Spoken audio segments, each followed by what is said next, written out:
बाबा बागेश्वर धाम वाले जो आचार्य धीरेन्द्र शास्त्री हैं, उनके साथ बातचीत हुई। क्या हुआ था आज, क्या हुआ था आज, पूरा वाकया बताऊंगा आपको, क्योंकि पिछले 3-4 दिनों से मैं लगातार एबीपी न्यूज के जरिए जनता जिंदाबाद कह रहा हूं और बता रहा हूं कि आखिर आचार्य धीरेन्द्र शास्त्री बागेश्वर धाम वाले बाबा पर जो सवाल उठ रहे हैं, जो लोग सवाल पूछ रहे हैं, उसका जवाब क्या है, इसको तलाशने की कोशिश कर रहा हूं। आस्था और अंधविश्वास के बीच में जो एक बहुत महीन लाइन है, वो तलाशने की कोशिश कर रहा हूं। लेकिन आज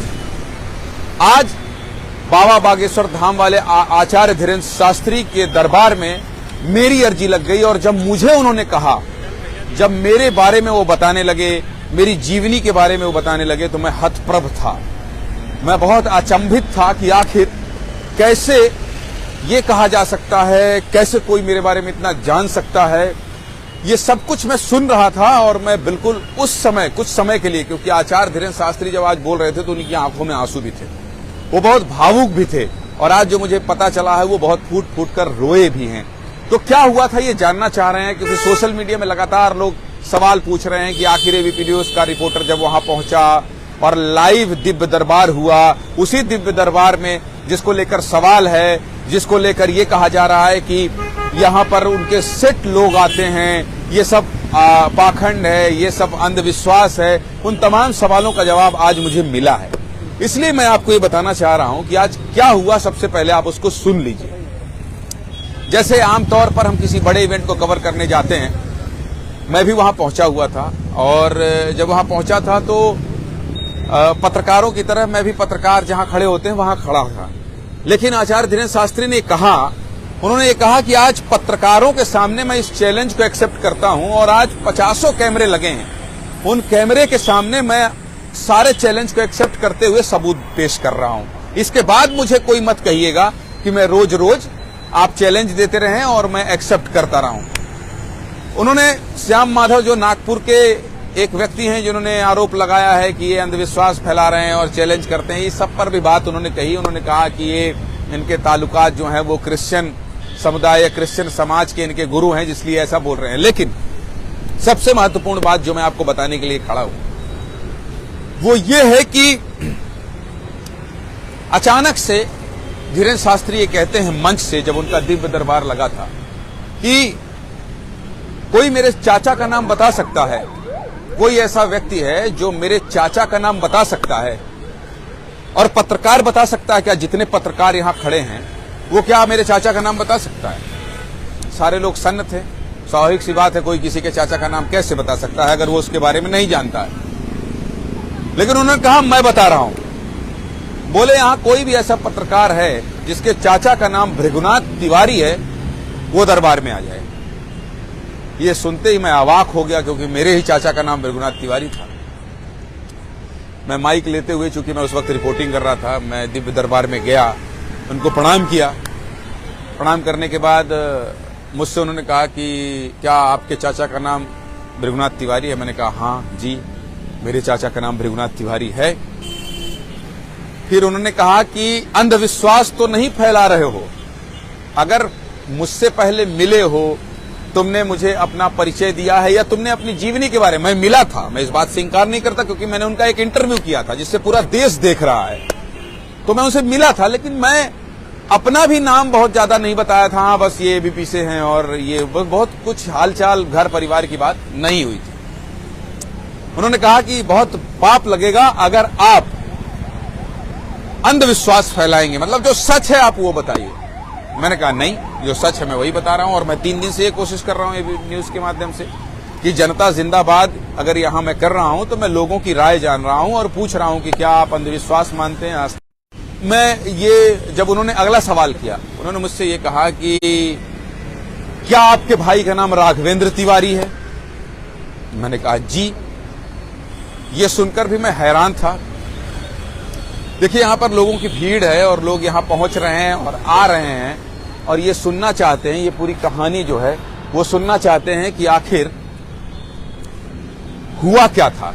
तो मैं आपको बताता हूं कि उन्होंने फिर कहा कि क्या आपके भाई का नाम राघवेंद्र तिवारी है? इतना सुनते ही मुझे दूसरा शॉक लगा। मैंने कहा जी। मेरे भाई का नाम राघवेंद्र तिवारी है।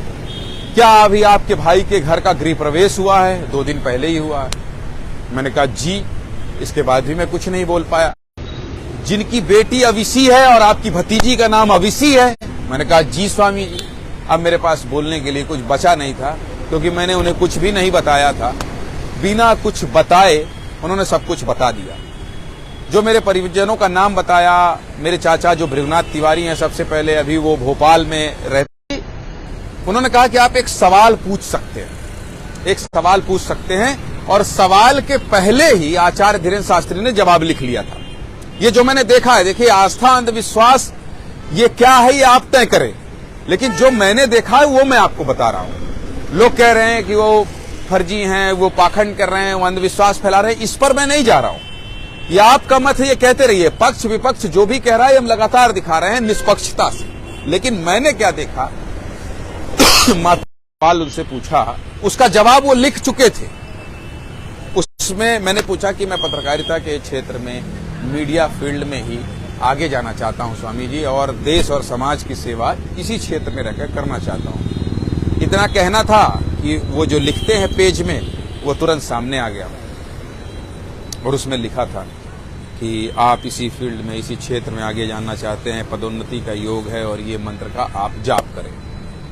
मतलब स्पष्ट ये हो गया कि मैं आगे जाना चाहता हूं और इसमें क्या होना है उन्होंने लिख दिया।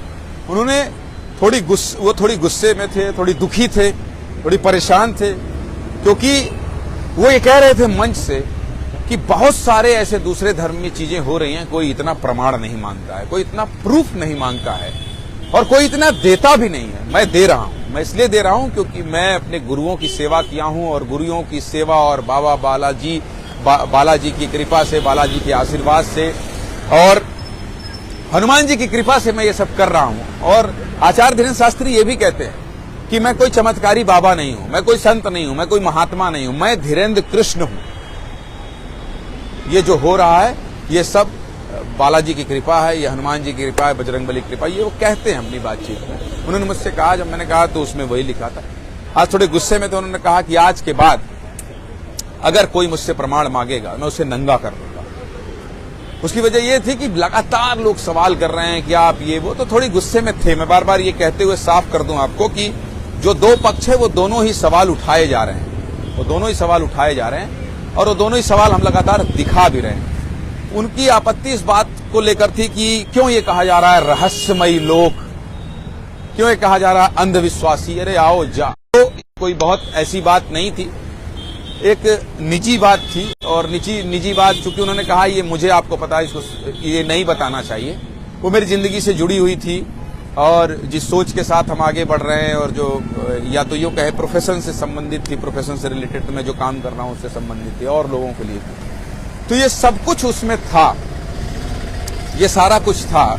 और मैं ये नहीं कह रहा हूं, मैं बार बार ये नहीं कह रहा हूं कि मैं ये भी नहीं कह रहा हूं कि अगर आपकी आस्था है तो ये साक्षात ईश्वर हैं, मैं ये नहीं कह रहा हूं। लेकिन मैं सवाल भी नहीं उठा रहा हूं। मैं व्यक्तिगत, ये मेरी व्यक्तिगत राय है, क्योंकि मैं एक संस्थान में काम करता हूं। संस्थान की लाइन क्या है, संस्थान लगातार 3-4 दिन से ये कह रहा है, एबीपी न्यूज लगातार ये कह रहा है, आस्था और अंधविश्वास के बीच एक बहुत पतली लकीर है जिसको समझना जरूरी है, और उस पतली लकीर को लेकर ही हम चल रहे हैं। क्योंकि देखिए, अगर एक व्यक्ति नागपुर से उठकर आता है और वो ये कह देता है कि इनको मैं चैलेंज करता हूं, तो उनकी बात अपना पक्ष एक हो सकता है। लेकिन लाखों करोड़ों जो हिंदू हैं, जो सनातनी हैं, जो हिंदू धर्म को मानते हैं, जो लाखों लोग, 4 लाख लोगों का दावा किया गया कि वहां पहुंचे हैं, क्या वो झूठे हैं? क्या उनकी आस्था झूठी है?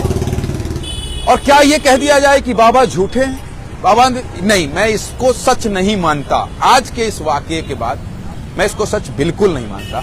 इसलिए मेरी ये कोशिश है, और लगातार सोशल मीडिया में लोग ये भी कह रहे हैं कि देखिए एबीपी न्यूज के पत्रकार ज्ञानेंद्र तिवारी ने आज सच स्वीकार कर लिया, आज बाबा बागेश्वर धाम वाले आचार्य धीरेन्द्र शास्त्री की जय कहा जा सकता है। मैं एक इंसान हूं, मैं पत्रकार के साथ साथ एक आम आदमी हूं, मैं हिंदू हूं, तो मैं मेरे इष्ट के प्रति या मेरे ईश्वर के प्रति मेरी भी आस्था है।